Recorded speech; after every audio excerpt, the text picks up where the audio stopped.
Hey everyone, how's it going? So I'm here for the book Postscript tag, which Adam from Memento Mori just created. He just posted his video like an hour ago, and I watched it, and I wanted to record my rendition of the tag immediately because it's full of great questions, questions that just ask you to reflect on your reading year. And also Adam actually tagged me in his description, and I was honored to be tagged by Adam. So yeah, and also tomorrow I'm flying out to New York to be with my parents and my brother until the new year. So I won't have a chance to record it then, and I want to just get it out and do it. And also I had pretty clear answers for most of the questions in it, so yeah, so I wanted to just do it right away, and anyway, I will just leap right in with the first question, which kind of has two parts.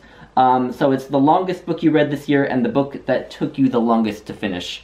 So the longest book, I believe, is Lonesome Dove by Larry McMurtry, which takes place in the 1800s. It's about two old former Texas Rangers, Augustus McCrae and Woodrow Call, who sort of on a whim decide to haul cattle up to Montana to start a ranch up there. To be the first white people to settle in Montana, and it's just their journey through the American West, and it's great. It's also one of my favorite books of the year, not just the longest book, and you will just meet some amazing, compelling characters that will stick with you forever.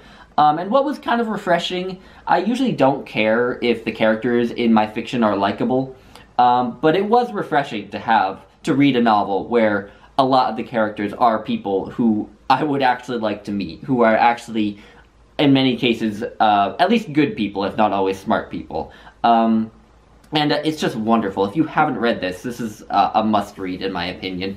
Yeah, so Lonesome Dove. And then the book that took me the longest would be The Canterbury Tales by Geoffrey Chaucer. And this actually isn't the Canterbury Tales, and that this edition doesn't tell you much. This is an edition of Chaucer's major poetry, but it includes the entirety of the Canterbury Tales.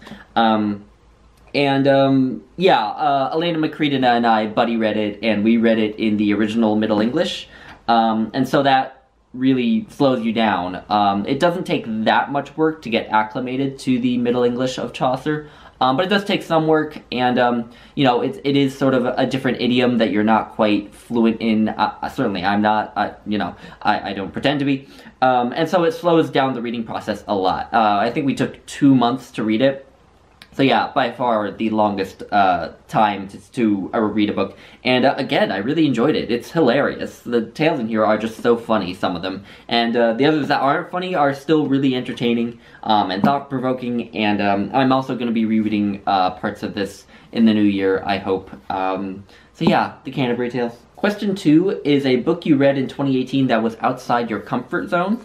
And I'm going with Arguably by Christopher Hitchens, his big fat collection of essays, which unfortunately got some water spilled on it, but that's why it's sort of not working properly as a book. But yeah, so his big collection of essays, and this really turned out to be a book that was for me, because a substantial chunk of it is just his book reviews, which for a bookish person is great. I loved those parts of it. The reason it was outside of my comfort zone, I'm classifying it as being outside of my comfort zone, is that Christopher Hitchens is a person I have a lot of issues with.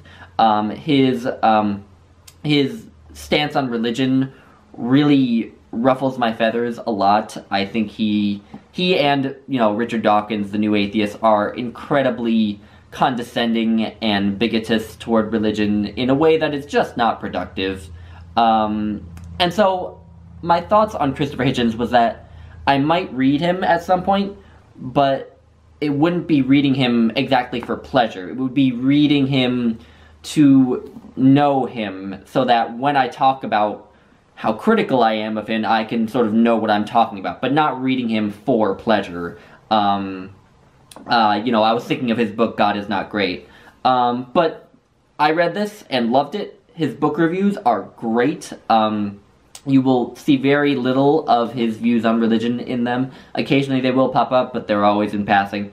Yeah, just the way he writes about books is awesome. He often writes very little about the actual book he's reviewing in his book reviews. He often just takes it as an excuse to write about the subject matter, because often it's a review of a nonfiction book.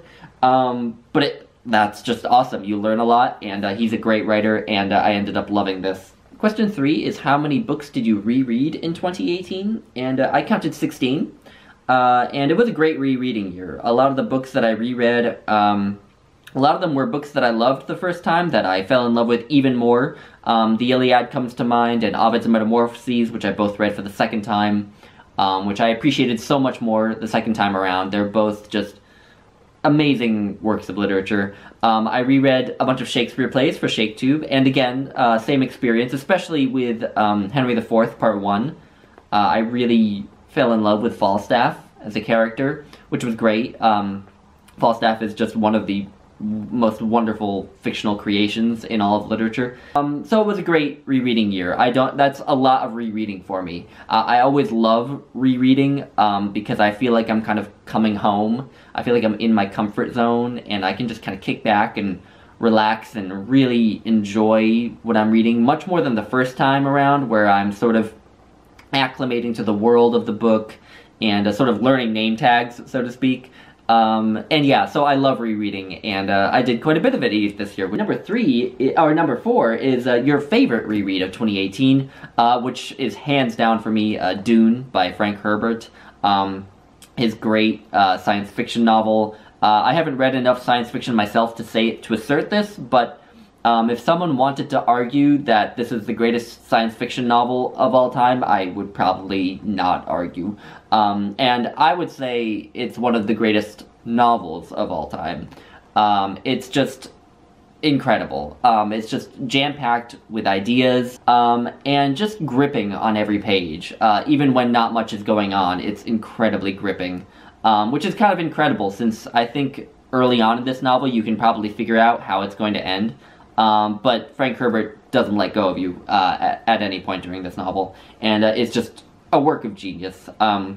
So yeah, if you haven't read Dune, you should read Dune. Number 5 is a book that you read for the first time in 2018 that you look forward to rereading in the future. And for me, that, again, hands down, this was an easy question to answer, is The Divine Comedy by Dante Alighieri. It's just so complex and full of allusions to other works of literature, many of which I have not read, but want to read.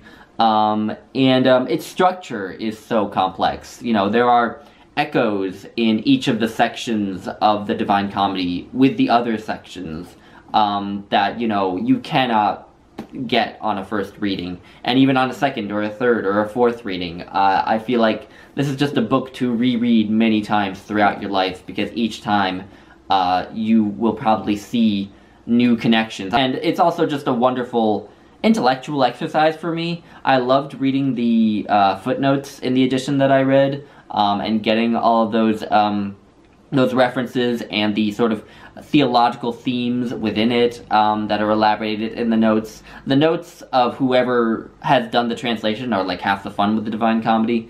And so yeah, I just want to read many different translations and get many different translators' input on the Divine Comedy.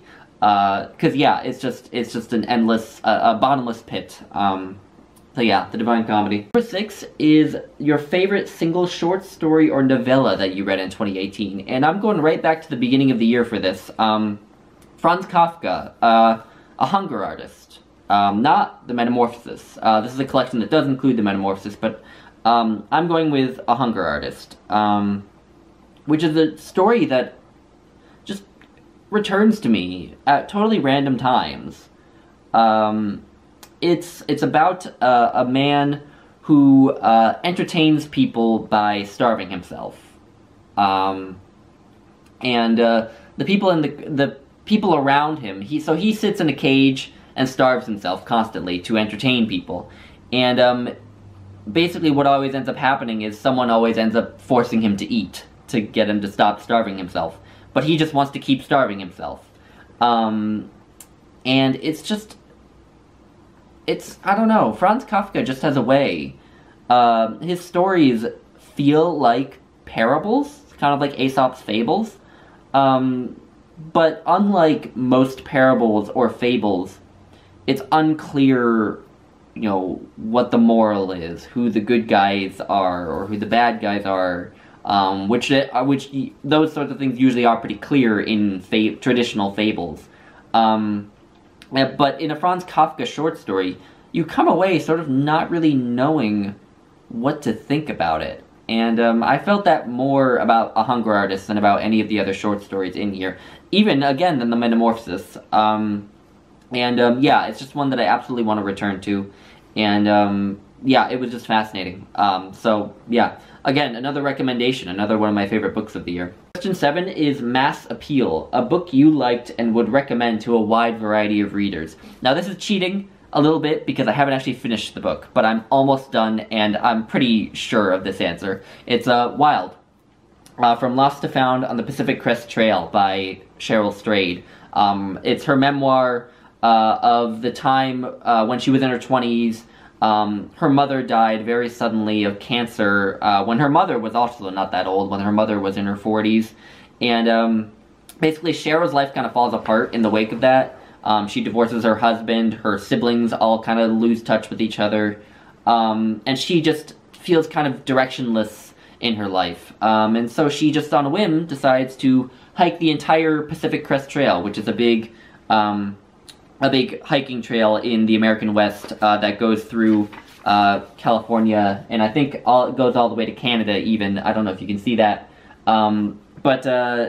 Yeah, and she just on a whim decided to hike the whole thing, and this is just her memoir of that and her life in the wake of her mother's death. And it's just gripping on every page. It's just wonderful and hilarious. I actually have laughed out loud a couple of times while reading this. It's really funny. And yeah, so I think basically you could recommend this to anyone and they would probably love it. My mom loved it. I loved it. I'm gonna see if maybe I can get my brother to read it too. So yeah, Wild by Cheryl Strayed, highly recommended. Number 8 is kind of the opposite. It's Specialized Appeal, a book you liked but would be hesitant to recommend to just anyone. And for this, I don't have the book because I read it in a library copy, but it's The Ecclesiastical History of the English People by the Venerable Bede, which is a 6th century work of history by the monk Bede. And it's his history of the Catholic Church in England, of the conversion of the English people to Catholicism, and then the early history of the church's development, how it grew, and its quest to gain converts, and but it's also a history of the politics in England, and the conquest of the island of Britain by the Anglo-Saxons, who would become the English people, and the kings who were involved with that, and for me, it was gripping on every page. I absolutely loved it. I thought it was so interesting, and, but, again, I don't know how many people are gonna want to read this weird history from the 6th, 7th century AD, so I wouldn't necessarily recommend it to everyone. And number 9 is Reflect on Your Year as a Bookish Content Creator.